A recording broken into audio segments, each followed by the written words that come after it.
네, 안녕하십니까. 지난 시간에 이어서 피고적격에 대한 내용 조금 더 살펴보도록 하겠습니다. 이번 시간에는 그림 같이 보면서 여러분들과 함께 피고적격과 관련된 내용들을 좀 이렇게 몸으로 적신다 이렇게 생각을 좀 하시고요. 추가되는 내용은 특별히 더 이상은 없겠습니다. 판례 내용이나 아니면 개념 정의를 조금 더 정확하게 한다라고 생각을 해주시면 되겠고, 먼저 판서되어 있는 거 가지고 우리 지난 시간에 얘기했던 것들 다시 한번 확인하고 나서 그리고 이제 다시 도의식 체계도 가지고 보도록 하겠습니다.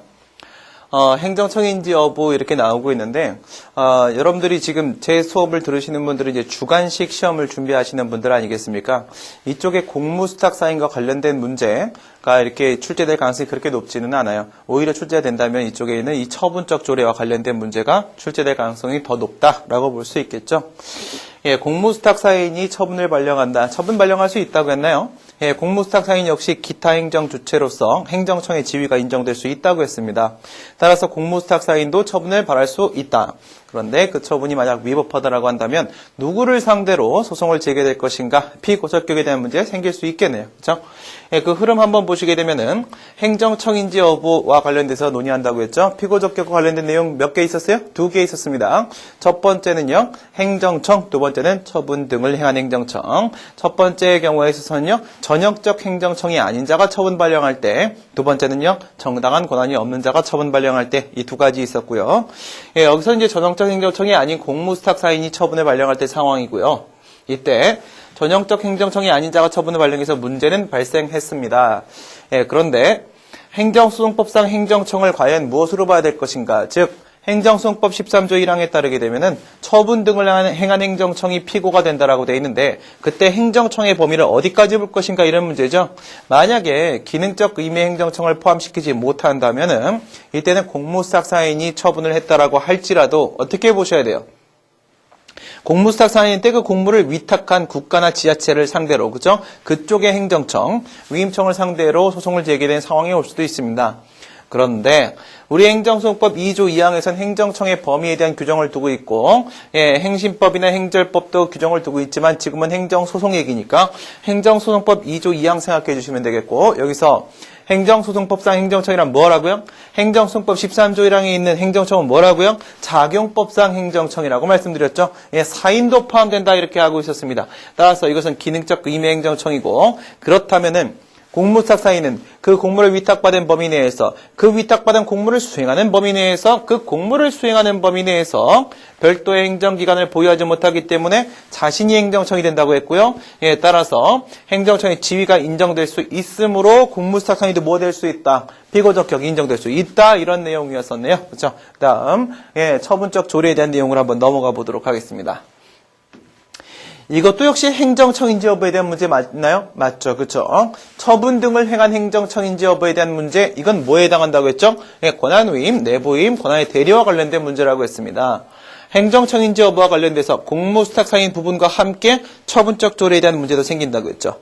그런데 이제 우리 교과서에서는 조례에 대한 항고성에 대한 문제로서 이렇게 논의를 하고 있단 말입니다. 그렇죠? 조례에 대한 항고성. 그러나 우리가 일반적으로 조례라고 하게 되면 그것은 바로 전형적 조례를 말하는 것입니다. 전형적 조례. 전형적 조례와 달리 처분적 조례는 어때요? 처분적 조례는 일반적 추상적 규율을 하지 않았었습니다. 그리고 별도의 구체적 처분과 같은 법 집행 행위를 매개로 하지 않아도 직접 국민의 권리의무에 영향을 미칠 수 있었습니다. 따라서 이와 같은 처분적 조례는 그 형식이 조례라고 할지라도 그 실질이 처분이기 때문에 항고성의 대상이 될 수가 있겠네요. 그렇죠? 그래서 조례에 대한 항고성에 대한 문제라고 한다면 그것은 결국 처분적 조례에 대한 항고성과 관련된 피고적격 문제라는 것, 이거 여러분들 잘 기억해 놓으셔야 되겠고요. 그다음 요거 이제 아까 제가 말씀드렸던 전형적 조례에 대한 문제입니다. 처분적 조례에 대한 항고성 논의가 들어가게 되면 여러분들 2단계로 들어가시라고 했어요. 제일 먼저 시작할 때 조심해야 될 건 뭐라고 했죠? 지방자치단체의 행정기관이 어디까지인가라는 문제죠. 조례는 뭐예요? 자치법규 아니겠습니까? 그렇기 때문에 국가 쪽 아니고 지방자치단체 쪽이고요. 그다음 지방자치단체의 행정기관에 모두 포함된다. 지방의회도 포함된다 이겁니다. 지방의회가 국회와 같은 무엇은 아니라는 거죠? 입법기관은 아니라는 겁니다. 만약 입법기관이라고 한다면 뭐가 아니에요? 행정기관이 아니죠. 애당초 행정기관이 아니면 행정청이 될 가능성이 없는 거 아니겠습니까? 그렇다면 피고적격 논의도 안 나올 거란 말이지. 그래서 여기서 행정기관이라고 보기 때문에 얘도 행정청이 될 수 있지 않을까? 이런 생각을 할 수밖에 없는데요. 여기서 2단계 논의 들어가시면은 첫 번째 의결기관에서 지방의회, 그다음에 집행기관에 누구누구 지방자치단체 장 및 교육감 포함되고 있었습니다. 이때 지방의회는 내부적 의사를 결정합니다. 조례안을 의결하게 되겠죠. 그 다음에 집행기관은요, 그 조례를 공포하게 됩니다. 따라서 외부적 의사표시 권한을 가지고 있는 것은 조례 공포권을 가지고 있는 것이기 때문에 조례 공포권을 가지고 있는 집행기관이 원칙적으로 우선 뭐가 돼요? 얘가 행정청이 될 것이고 얘가 피고가 될 것이라는 것. 그 다음 두 번째. 그렇다면 그 조례가 어쨌든 얘도 조례는 조례입니다. 그렇죠? 조례가 규율하고 있는 내용, 그 내용이 무엇에 대한 내용일까? 그래서 여기서 일반 사무에 대한 규율을 하고 있는 것인가, 교육 및 학에 관한 사무에 대한 규율을 하고 있는 것인가, 이 부분 여러분들이 두 번째 단계에서 살펴주셔야 된다고 했습니다. 여기를 보시게 되면은 일반 사무에 대해서는요, 지방자치법 26조 2항이거든요. 26조 2항에 보시게 되면 지방자치단체의 장이 그 조례안을 공포한다라고 되어 있습니다. 26조에서 뭐라고요? 누가 지방자치단체장이 공포한다라고 되어 있단 말입니다. 그렇기 때문에 조례공포권을 누가 갖고 있다? 지방자치단체장이 조례공포권을 가지고 있다. 그렇다면 얘가 행정청이다. 외부적 의사표시권을 가지고 있는 건 지방자치단체장이다 이겁니다. 그래서 얘가 행정청, 얘가 피고가 되는 겁니다. 하지만 그것이 교육 및 학에 관한 사무에 대해서 규율을 하고 있는 것이라고 한다면 그 사무의 규율 내용이 교육 및 학에 관한 사무의 내용이라고 한다면 지교자법이라고 그래요. 지교자법 지방교육 자체에 관한 법률이거든요. 여기 14조에 보시게 되면 조례공포권을 누가 교육감이 공포한다 이렇게 돼 있어요. 교육감이 공포한다. 그러니까 얘가 조례공포권을 가지고 있단 말이죠. 그러면 얘가 행정청이 되는 것이고 얘가 피고가 되는 것이고 이렇게 되겠네요. 그렇죠? 네.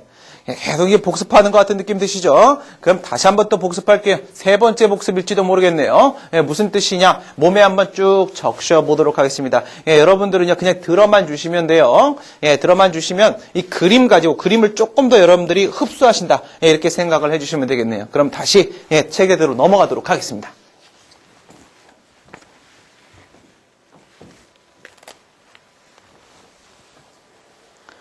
항고송상 피고적격에 대한 논의를 지금 하고 있습니다. 먼저 여러분들 항고송에 있어서의 소송 요건에 어떤 것들이 있는지 한번 생각을 해보세요. 여러분 제일 잘 알고 있는 게 뭐죠? 대상적격, 원고적격, 협의의 소액 이렇게 이것들은 이제 우리가 소의 이익으로 분류를 하게 됩니다. 그 중에서 다시 원고적격과 피고적격을 합치면 당사자 적격이 되겠죠? 지금 논의하는 것은 그 중에 피고적격입니다. 이외에도 불가증력 발생 여부와 밀접한 관련을 가지고 있는 행정심판 전치주의 및 그리고 제소기관에 대한 소송요건 논의도 있겠죠. 그리고 재판관할, 즉 관할법원에 대한 소송요건 논의도 있을 수 있습니다만 지금 우리가 얘기하려고 하는 것은 바로 피고적격 문제가 되겠습니다. 피고적격. 피고적격은 원고적격과 함께 당사자 적격을 구성을 한다라고 했습니다. 원고적격이라는 것은 구체적 사건에 대한 재판에서 소송 당사자로서 원고로서 본안 심리를 구할 수 있는 자격을 말하는 것인데요. 그에 비교했을 때 피고적격이라는 것은 그 구체적 사건에 대한 소송 당사자 중에서 피고로서 소송을 수행하고 본안의 판결을 받을 수 있는 당사자 적격, 즉 원고적격과 피고적격 함께 소송의 당사자 적격을 구성하게 됩니다. 피고적격은 행정소송법 13조 1항에 규정되어 있다고 있습니다. 13조 1항 본문을 보시면 이렇게 규정하고 있어요. 취소송은 다른 법률에 특별한 규정이 없는 한 그 처분 등을 행한 행정청을 피고로 한다. 그 처분 등을 행한 행정청을 피고로 한다라고 규정을 하고 있다 이거죠. 그리고 나서 행정소송법 제38조 1항과 38조 2항에 따르게 되면 1항은 뭐라고 되어 있냐면 이건 무효 등 확인소송에 대한 준용 규정이에요. 그래서 38조 2항을 보시면 13조 규정은 13조가 뭐예요? 이거죠? 13조 규정은 무효 등 확인 소송의 경우에 준용한다. 이렇게 규정을 하고 있어요. 그러면 이게 여기도 적용된다. 역시 마찬가지 처분 등을 행한 행정청이다. 라는 것이죠. 그 다음 38조 2항은 뭐라고 돼 있냐? 13조의 규정은 부작위 위법 확인 소송의 경우에 준용한다. 이렇게 돼 있어요. 그러면 역시나 마찬가지로 이것이 여기에도 유효하게 적용된다. 이거죠. 그러면 이쪽에 있는 특례 규정으로 한번 와보도록 하겠습니다. 행정소송도 역시 법률적 소송이 맞나요? 당연하죠. 예, 법률적 소송은 소송 당사자가 법률 행위 능력을 가지는 권리 의무의 기속 주체가 되어야 할 것입니다. 그렇다면은 논리상 국가나 공공단체가 피고가 되는 것이 맞겠죠. 따라서 행정청은 국가 및 지방자치단체의 기관으로서의 지위를 가지는 것에 불과하기 때문에 소송상, 법률적 소송상의 피고의 지위를 가질 수 없는 게 맞습니다. 그럼에도 불구하고 특례 규정을 두고 있다는 겁니다. 행정소송법은 일개 행정기관으로서 권리 의무 능력이 없는 행정청에 대해서 항고소송의 피고 적격, 피고로서의 지위를 인정하고 있는데요. 이게 바로 행정소송, 그리고 행정심판도 그렇게 되어 있어요. 행정심판법 17조인데요. 행정쟁송에서만 인정되는 특수한 특례 규정이 바로 이 피고 적격 규정이 되는 것이겠죠. 처분 등을 행한 행정청, 처분을 한 행정청, 이 피고 적격이 인정될 수 있는 것은 그 소송을 수행함에 있어서 더욱 효율적이고 또한 재판을 통해서 행정 통제 기능이 더욱 효과적일 수 있기 때문에 소송 수행의 편의상 예외적으로 행정청에게 그와 같은 당사자 능력을 인정을 하는 것입니다. 즉 피고의 지위를 인정한다는 것이죠. 하지만 그렇다고 할지라도 행정청은 국가나 지방자치단체와 같은 행정 주체를 대신해서 소송을 수행하는 것에 지나지 않는 것이기 때문에 이 소송 수행을 해서 나온 이제 판결이 있지 않겠습니까? 확정 판결의 기판력은 이 행정청에게 적용되는 것이 아니라 행정 주체에게 귀속된다는 점 조심해 주셔야 되겠네요. 그러면 다시 이렇게 내려오셔가지고 취소용상 피고 적격에 대해서 조금 더 자세히 한번 보도록 하겠습니다. 행정소송법 19조가 뭐죠? 취소용의 대상 적격 규정이죠. 19조의 대상 적격 규정을 보시게 되면 취소용의 대상은 처분 등이다라고 하고 있어요. 처분 등이다. 그리고 이 등은 무엇을 말한다고요? 행정심판위원회의 재결을 말한다는 것이죠. 행정심판위원회 재결, 행정심판위원회의 재결, 이걸 말하는 것입니다. 그렇게 보는 이유가 무엇이냐면 행정소송법 2조 1항 1호에 따르게 되면 이와 같이 규정을 하고 있습니다. 처분 등이라 함은, 등이 포함되어 있어요. 처분 등이라 함은 행정청이 행하는 구체적 사실에 대한 법집행으로서의 공권력의 행사 또는 그 거부와 그 밖에 이에 준하는 행정작용하고 나서 괄호 열고 이하 처분이라 한다라고 해서 이하 처분이라 한다라고 되어 있고요. 및 행정심판에 대한 재결을 말한다라고 되어 있습니다. 처분 등이라 함은 여기까지가 이하 처분이라 한다. 및 행정심판에 대한 재결을 말한다라고 했으니까 등은 바로 행정심판의 재결이 될 수밖에 없는 것이겠죠. 그래서 처분에 대해서 취소를 제기하면 그때는 처분행정청이, 재결에 대해서 취소를 제기하면 그때는 행정심판위원회가 바로 피고가 되는 것입니다. 이것은 무효등 확인소송에도 마찬가지라고 했는데요. 따라서 처분에 대해서 무효등 확인소송을 제기하게 되면 그때는 피고가 처분행정청이 되고 재결에 대해서 무효등 확인소송을 제기하게 되면 그때는 피고가 바로 행정심판위원회가 되는 것입니다. 그런데 이 친구가 문제죠. 부작위 위법 확인소송의 경우에서도 역시 마찬가지로 이렇게 볼 수 있는 것인가? 신청을 받은 행정청이라고 말해 줘야 되는 것은 아닐까요? 이런 고민 안 해보셨나요? 신청을 받은 행정청. 왜? 어떤 처분의 실체가 존재하고 있는 것은 아니지 않습니까? 그렇죠? 자기 처분이 존재하지 않기 때문에 신청을 받은 행정청이 피고가 된다라고 규정을 하는 것이 맞을 듯한데 행정심판법엔 그렇게 되어 있습니다. 행정심판법 17조를 보시게 되면은 행정심판법에서는 재심판 청구 금지 규정에 따라서 행정심판의 재결에 대해서 다시 행정심판 청구는 할 수 없어요. 그러다 보니까 행정심판의 대상은 오직 처분만 되는데요. 그래서 행정심판법에 따르게 되면 행정심판 청구의 피청구인은 처분을 한 행정청이라고 하면서도 의무행 심판의 경우에는 청구인의 신청을 받은 행정청이 피청구인이 된다. 신청을 받은 행정청이 피청구인이 된다. 라고 규정을 두고 있단 말이죠. 그럼 행정심판법에서는 처분을 한 행정청이라고 안 하고 신청을 받은 행정청이라고 하고 있는데요. 어느 범위 내에서요? 의무행 심판의 범위 내에서요. 그럼 행정소송에서도 그렇게 봐야 되는 것이 아닐까라는 생각이 드실 수 있습니다. 그러면 행정심판 중에서 의무행 심판의 대상이 되고 있는 처분은 무엇과 무엇이 있죠? 거부와 부작위가 있습니다. 그런데 말이에요. 거부에 대해서 항고송을 제기하게 되면은 그 거부행위의 처분성이 인정되어야 됩니다. 이것은 무효등황의소송도 마찬가지라는 거죠. 거부행위 처분성이 인정돼야 돼요. 그럼 결국 거부에 대해서 항고송을 제기하면 처분에 대한 항고송을 제기한 것이 맞나요? 맞죠? 처분에 대한 항고송을 제기한 게 맞습니다. 그럼 더 문제가 될 수 있는 것, 특히 문제될 수 있는 부작위 쪽 한번 생각해 볼까요? 부작위에 대해서 부작위 위법 항의송을 제기한다고 한번 생각해 보세요. 이때도 거부와 마찬가지로 부작위의 처분성이 인정돼야 됩니까? 부작위의 처분성이 인정돼야 되는 것이 맞다면 부작위 위법 항의송도 역시 마찬가지로 처분에 대해서 항고송을 제기한 문제로 볼 수 있겠습니까? 그렇겠죠. 부작위의 처분성이 인정돼야 된다. 그렇다면 부작위 위법 항의송은 결국 처분에 대한 소송입니다. 그런데 우리 행정소송법 19조에서는요. 처분에 대해서 취소를 제기할 수 있다고 하면서 부작위 위법 항의송에서 38조 2항이 그 19조를 준용하고 있단 말입니다. 따라서 행정소송법 19조와 38조 2항에 따르게 되면 이 부작위 위법 항의송도 처분에 대한 소송이에요. 의무행 심판의 대상이 되는 것은 거부하고 부작위였습니다.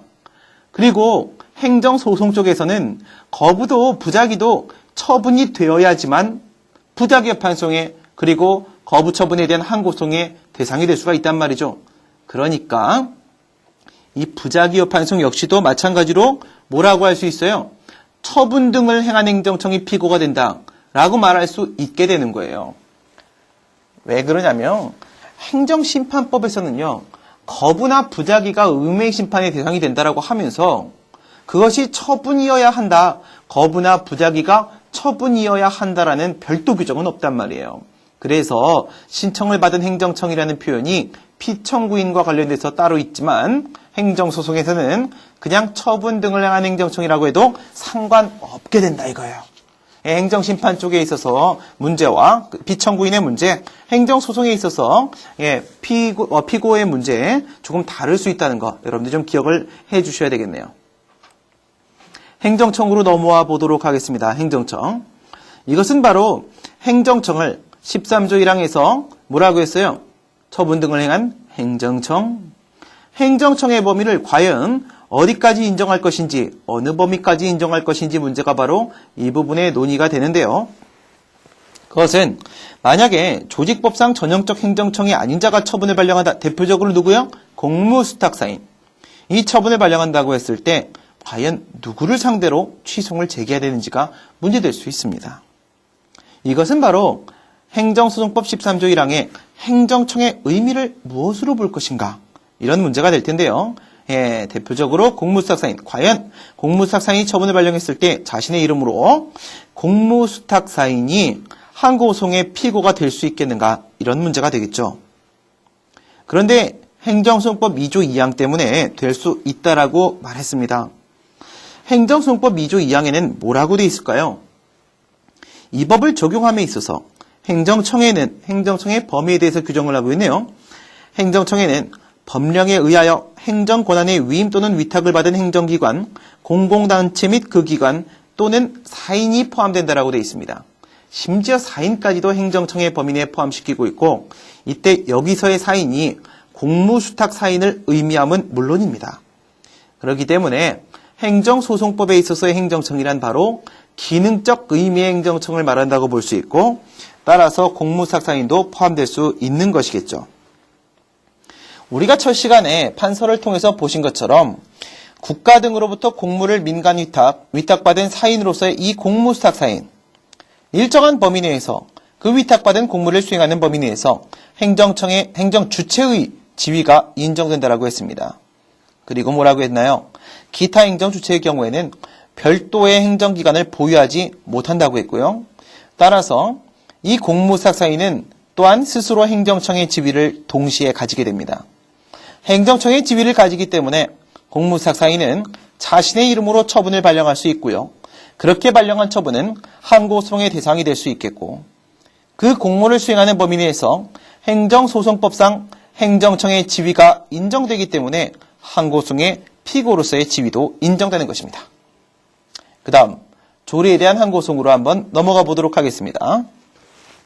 조례에 대해서 항고소송을 제기할 때 누구와 누구 의결기관으로서의 지방의회와 집행기관으로서의 지방자치단체 장 및 교육감 중 누가 과연 피고로서의 지위에 서게 되는 것인가? 이런 문제가 생길 수 있는데요. 조례에 대한 항고소송이라고 하게 되면은 이때의 피고적격 문제는 오직 처분적 조례에서만 논의되는 것, 처분적 조례에 한해서만 이 피고적격 논의가 이루어진다는 것 주의하셔야 된다고 했습니다. 그 이유는 처분적 조례만이 항고소송의 대상이 될 수 있기 때문에 우선은 항고소송의 대상이 될 수 있어야지만 피고적격에 대한 논의가 나올 수 있기 때문입니다. 이 처분적 조례는 전형적인 조례와 달리 일반성, 추상성의 형태를 띠지 않고 또한 별도의 구체적 처분 없이도 국민의 권리 의무에 직접적 영향을 미칠 수 있기 때문에 그래서 항고소송의 대상이 될 수 있다고 보죠. 우리 판례를 한번 살펴볼까요? 피고적격, 처분적 조례에 대한 항고소송을 제기했을 때 피고적격 관련돼서 판례는 이렇게 판시하고 있어요. 행정소송법 13조에 의해서 피고적격이 인정되는 처분 등을 행한 행정청은 행정주체인 지방자치단체 또는 지방자치단체의 내부적 의결기관으로서의 지방자치단체의 의사를 외부에 표시할 권한이 없는 지방의회가 아니라 집행기관으로서 조례로서의 효력을 발생시키는 공포권이 있는 지방자치단체 장이 피고가 된다라고 판시했습니다. 아까 우리가 논의했던 거랑 같은 결론이죠? 예, 맞습니다. 처분적 조례라는 거, 조례의 일종이라는 점에서 의결기관이 되는 지방의회에 의해서 제정됨은 분명합니다. 그리고 의결기관과 집행기관은 모두 다가 행정기관으로서의 지위가 인정됩니다. 의결기관은 입법기관이 아니라는 것이죠. 둘 다 행정기관이기 때문에 이와 같은 의결기관과 집행기관 중 어느 행정기관이 행정청의 지위를 가지는 것인지 문제가 될 수 있을 텐데요. 이때는 외부적 의사표시 권한을 가지고 있는 자가 바로 행정청의 지위를 갖는다는 것이죠. 이때 외부적 의사표시 권한이라는 것은 바로 조례 공포권으로서 논의가 될 수 있는 것이기 때문에 조례 공포권을 가진 행정청이 바로 피고가 되는 행정청이라는 것이고 지방자치법 26조 이쪽이죠. 26조 그 다음 지방교육자치에 관한 법률 14조에 의하게 되면은 집행기관으로서 지방자치단체 장과 교육감이 바로 조례 공포권을 가진다라고 하고 있기 때문에 집행기관으로서 지방자치단체 장과 교육감이 바로 피고가 된다라고 볼 수 있습니다. 이와 비교하면서 조심해야 될 점이 바로 밑에 있는 지방의회 의장, 부의장에 대한 불심 의결 및 소속 지방의회 의원에 대한 징계, 제명 의결에 대한 문제라고 했는데요. 우선 얘네들이 항고소송의 대상이 되는 처분이 맞는지부터 보셔야 됩니다. 관련하여 판례를 한번 생각해 보도록 하겠습니다. 이쪽에 대한 문제인데요. 지방의회의 소속 의원에 대한 제명 처분은 집행기관의 처분을 기다리지 않고 무슨 뜻이에요 지금? 얘네들이 여기에는 개입하지 않는다는 겁니다. 집행기관의 별도의 처분을 기다리지 아니하고 그 의결에 의해서 바로 의원으로서의 지위를 상실시키는 법률적 효과를 가져오게 되기 때문에 지방 주민에 의한 선거의 효과를 부정하는 결과를 낳게 되는 것이기 때문에 단순한 내부 규율의 문제를 떠나 이쪽이라고 하게 되면 얘가 내부적 의사결정을 하는 것은 단순한 내부 규율의 문제라고 볼 수도 있겠지만 그것이 아니라 이쪽이라고 하게 되면 이것은 일반 시민 법질서에 속하는 법률적 쟁성으로서 행정처분의 일종에 속한다라고 볼 수 있다라고 판시했습니다. 물론 이것은 서울고등법원 판례입니다. 얘네들은 처분성이 인정될 수 있기 때문에 우선 항고소송의 대상이 될 수 있어요. 그러면 뭐가 돼요? 그러면 피고적격에 대한 문제가 생길 수가 있는 것이겠죠. 얘네들 역시도 조례 제정과 마찬가지로 지방의회 의결에 의해서 행해진다라는 점은 동일합니다. 그와 같은 의결사항에 집행을 위한 집행기관의 개입이 인정되지 않는다는 점이 문제가 되는 것이죠. 따라서 결국 이 지방의회는 의사결정과 함께 의사표시 모두가 지방의회에 의해서 이루어진다는 점에서 행정청은 결국 지방의회가 될 수밖에 없는 것입니다. 다음으로 처분 등을 행한 행정청에 대한 부분을 보도록 합니다. 이것은 정당한 권한이 없는 자가 처분을 바란 경우에 과연 누구를 상대로 항고송을 제기될 것인가 라는 문제인데, 이거 역시도 당연히 마찬가지로 행정소송법 13조 1항을 근거로 판단할 수밖에 없습니다. 권한 없는 자의 처분, 권한 없는 자의 처분, 권한 없는 자의 처분이라고 했을 때 권한 없는 자의 처분 발령 시 누가 항고송의 피고가 되는 것일까요? 여기서 여러분들이 기억해야 될 게 있다고 했죠. 행정처분의 주체상 적법 요건에는 정당한 권한, 권한의 범위 내, 정상적인 의사작용, 정당한 권한이라는 내용이 포함되어 있다는 점입니다. 주체상 적법 요건 말이죠. 그럼 우리는 어떤 식으로 결론을 내려야 될 것인가? 행정소송법 13조 1항에서 뭐라고 했는지를 기억해 보세요. 처분을 행한 행정청이란 자신의 이름으로 처분을 행한 행정청입니다. 무엇이라고요? 지금 여기 밑에 얘기하고 있는데, 이 처분을 한 행정청에서 이 행정청은 어떤 행정청을 말하는 것이다? 자신의 이름으로 처분을 한 행정청, 자기의 이름으로 처분을 한 행정청을 말한다 이것입니다. 자신의 이름으로 처분을 한 행정청을 말한다는 것 한 가지 기억을 해주시고, 그 다음 이제 두 번째 문제는 바로 이거예요. 이쪽에 이 문제죠. 이 정당한 권한 유무에 대한 문제는 본안 판단에 대한 문제로서 주체상 하자에 관한 논의로서 이루어질 수 있는 것이지, 소송재판에서 피고적격 문제로서 논의될 사항이 아니라는 점, 자신의 이름으로 처분을 한 행정청을 말한다는 것, 그리고 정당한 권한 유무에 대한 문제는 여기서 논의되는 것이지 여기서 논의되는 것이 아니라는 점, 이것을 여러분들이 기억하시면 결론을 내릴 수 있을 것입니다. 몇몇 개의 판례를 잠시 우리가 확인을 해보도록 하겠습니다. 이 권한 위임과 관련된 내용을 한번 살펴보도록 할까요? 여러분들 행정상 강제징수라는 것 알고 계시죠? 행정상 강제징수는 독촉, 압류, 공매, 청산, 납세 의무를 불이행하는 경우에 있어서 이때 과세관청은 이와 같은 강제징수가 가능한데요. 이때 공경매로서 공매를 한다라고 하게 되면 과세관청으로서의 세무서장이 행하기도 하지만 성업공사한테 권한을 위임하기도 합니다.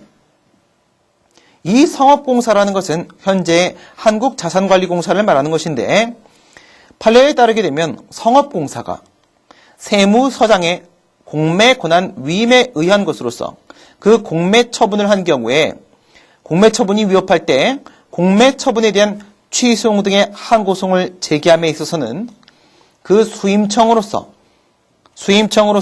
실제로 공매를 행한 성업공사를 피고로 해야 되는 것이지, 위임청인 세무서장은 피고 적격이 없다라고 판시하였습니다. 얘가 바로 피고가 된다는 것이겠네요. 그리고 판례는 다수의 판례에서 일관되게도 이렇게 얘기를 하고 있습니다. 항고소송은 원칙적으로 소송의 대상이 되는 행정처분 등을 외부적으로 그의 명의로 행한 행정청을 피고로 해야 되는 것이다 라고 판시를 하고 있어요. 뭐라고요?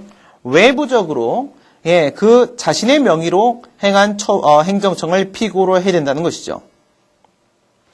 그의 명의로 처분 등을 할 권한이 없는 행정청이 권한 없이 그의 명의로 한 처분에 대해서도 처분 명의자인 행정청이 피고가 되어야 한다라고 판시했습니다. 내부 위임과 관련돼도 역시 마찬가지인데요. 판례는 그렇게 보고 있어요. 내부적인 사무 처리의 편의도모 목적으로 이루어진 그 내부 위임이 있는 경우에 있어서 위임관청의 이름으로 권한을 행사했다면 그때는 이 위임관청을 피고로 삼아야겠지만, 뭐라고요? 정상적으로 이 위임청이 처분을 발령할 때 말이에요. 정당한 권한이 있는 자, 위임청이 이렇게 처분을 발령했다면 위임청을 상대로 피고로 삼아 소송을 제기해야 되겠지만은, 이건 뭐냐면 얘가 바로 정당한 피고가 된다 이겁니다. 정당한 피고. 하지만 항고소송상 피고 적격은 그렇게 보지 않는다는 것이죠. 예를 들어서 이 위임청이 바로 내부 위임에서의 위임청이 서울특별시장이고, 여기에 있는 이 수임청이 만약 구청장이라고 한번 생각을 해보도록 하겠습니다. 서울특별시장이 그 권한에 속하는 무허가 제본업자의 신고를 수리할 권한을, 신고 수리 권한을 구청장에게 내부 위임을 한 경우에 구청장이 그의 명의로 불수리 처분을 했다. 뭐예요, 얘? 권한도 없는 자인데 자신의 명의로 불수리 처분을 해버렸습니다. 이 불수리 처분에 대한 행정소송은 처분을 한 이 구청장을 피고로 해야 되는 것이지 서울특별시장을 피고로 하여서는 아니 된다라고 판시한 바 있습니다. 권한의 대리 역시도 이와 같이 마찬가지로 봐야 될 것인데요. 행정처분 등을 외부적으로 그의 명의로 한 행정청이 바로 피고가 돼야 된다라는 것은 권한의 대리 역시도 마찬가지입니다. 예외적 판례가 있지만 이 예외적 판례까지 여러분들한테 지금 설명을 드리면 많이 혼란스러우실 수 있기 때문에 옆에다가 이렇게 써놓으세요. 권한의 대리 쪽에서는 예외적 판례가 있다. 즉 이 대리청이 대리권을 수여받은 데 불과한 이 대리청이 자신의 명의로 처분을 한 경우라고 할지라도 이 대리청이 피고가 되는 것이 아니라 피대리청이 피고가 된다라고 본 판례가 있었다는 점, 여기는 예외적 판례가 있다는 것 여러분들이 좀 조심을 해주셔야 되겠습니다. 그 다음에 지금 여기서 우리가 행정심판위원회로서 합의제 행정관청이라는 얘기를 꺼냈는데요. 이 합의제 행정관청과 관련된 얘기를 잠시 드려보도록 하겠습니다. 법령에 의해서 설치된 합의제 행정관청이 법에 근거해서 수권을 받은 경우에는 이러한 합의제 행정관청은 당연히 행정청의 지위를 갖는다고 볼 것이에요. 그 뜻은 무엇이냐면 행정청에는 독임제 행정관청과 그리고 합의제 행정관청이 존재할 수 있다는 것이죠.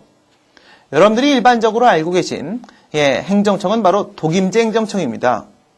독임제 행정청이라는 것은 기관의 장과 같이, 즉 예를 들어 행정각부의 장관이라거나 지방자치단체 장과 같이 그 구성원이 한 명인 행정청이 바로 독임제 행정청입니다.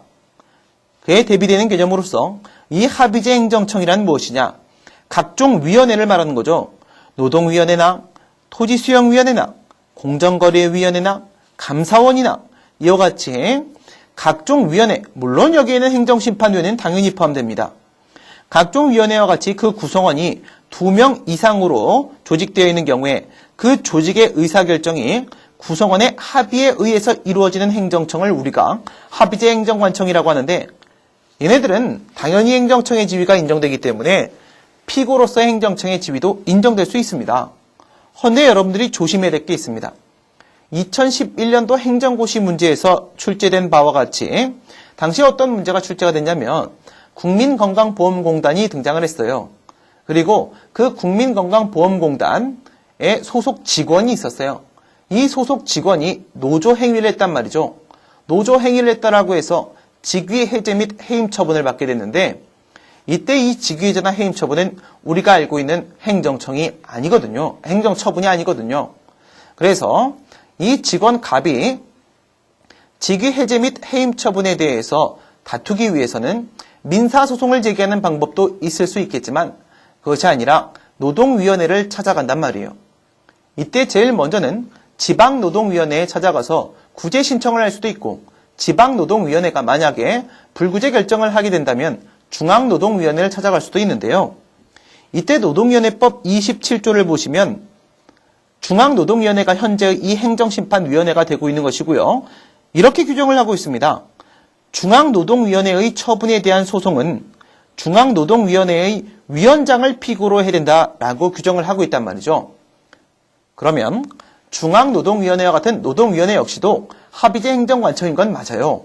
따라서 피고로서 행정청의 지위가 원칙적으로 인정될 수 있는데, 개별법에서 노동위원회법에서 중앙노동위원회 장이 바로 피고라고 했기 때문에 이럴 땐 예외적으로 중앙노동위원회 장이 피고가 될 수도 있겠네요. 지금까지 우리가 항고소송상 피고 적격과 관련된 얘기를 전반적으로 살펴보았습니다.